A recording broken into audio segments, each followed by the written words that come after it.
Hello and welcome to another Slimmer video. And I've got great news for you today because today's topic is you're never too old to change. And I think that's terrific news for us all, especially those of us over 45. There's a wonderful story. I don't know if you've ever heard of a gentleman called Pablo Casals. He was a world famous cellist, long dead now, alas, but a world superstar, you might say.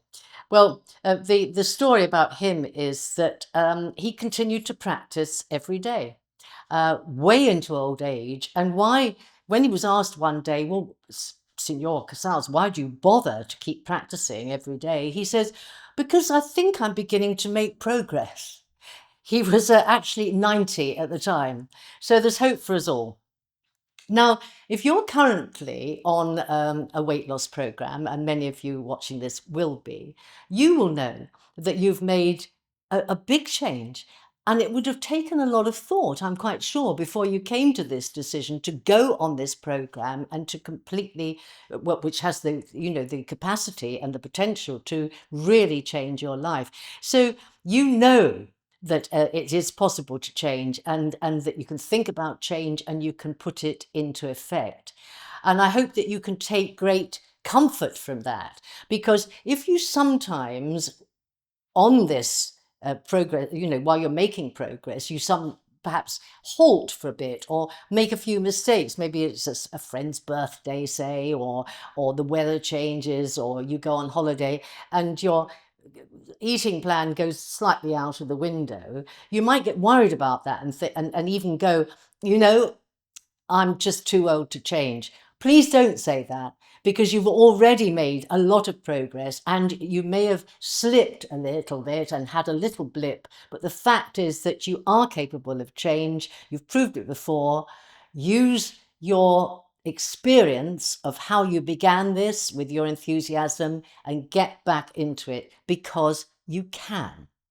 I'm sure that a load of you already know that you have changed as life has gone on, and it hasn't all been for the bad, far from it. In fact, we can definitely improve with age. And one of the things that apparently we do improve at is making decisions. There's quite a lot of research on this, and it shows that people, as they get older, can really rely on their judgment because they've learnt through experience how to make decisions. So do comfort yourself with that, even if you are 90, that you're still good at making decisions, because that's what the research shows. Now, how have you improved? Perhaps you know that you're much more patient with your grandchildren than you were with your children. Perhaps you think, well, actually, I'm a bit more tolerant of people's views than I used to be. There are all sorts of ways in which we change. And I would recommend that you give some thought to how you've changed for the better and give yourself a little pat on the back, because we could all do with recognizing when we do well. Recently, I took French lessons before I went on holiday. And to my amazement, I found that I had a much better understanding of how to learn than I had when I was younger. When I was younger doing French at school, I think I spent my life thinking, well, why do they have to have that silly rule? Why can't that be the same as us, and how we do it? Well, with the benefit of, older age, I was able to go, well, they just do. And I suppose also that you've learned maybe other languages and you know that there are different rules in different languages. And so I was able to just enjoy the experience. And what I found was that I did enjoy the experience and that I felt as if my brain was really opening up and benefiting from this new experience. And it was a colossally good feeling. So please do think about making improvements or making changes to take up things that perhaps have eluded you in the past, or perhaps you've just abandoned, because let's face it, life gets complicated. Maybe when you were working much harder than you are today, for example, or had a young family, you abandoned skills that you had. Maybe you used to paint pictures, maybe you used to play the piano. maybe now would be the time to effect those changes, get back to improving at the things that you really enjoy and want to do. The other thing is, because you're getting your weight under control, it could well be that you've got more time on your hands to do other things. Food for a lot of people who are seriously overweight and perhaps have given up at some times, and think I'll never be any different. Food is often a tyranny, isn't it? When can I eat something to give me that extra bit of energy so I can get through the door?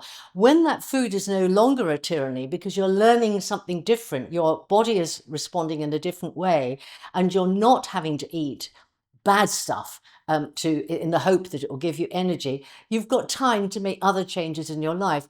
And this is probably a very good time for you to think hard about what they might be. A quick word about smoking.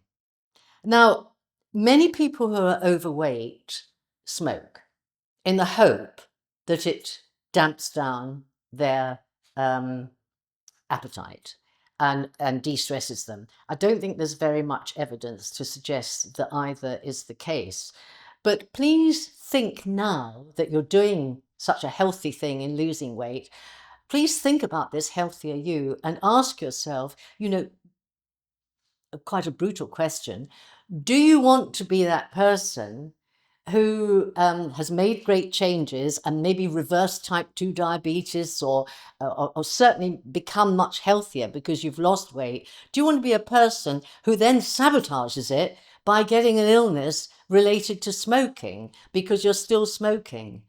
If you've had the courage and the determination to lose weight effectively, or you're doing that currently, you also have the ability to change when it comes to smoking.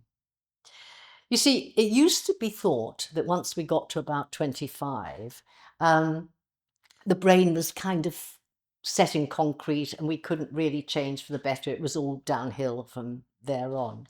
But the fact is that because of the advances in neuroscience and neuroplasticity, we now know that our brains can continue to adapt and change and make new pathways throughout our life.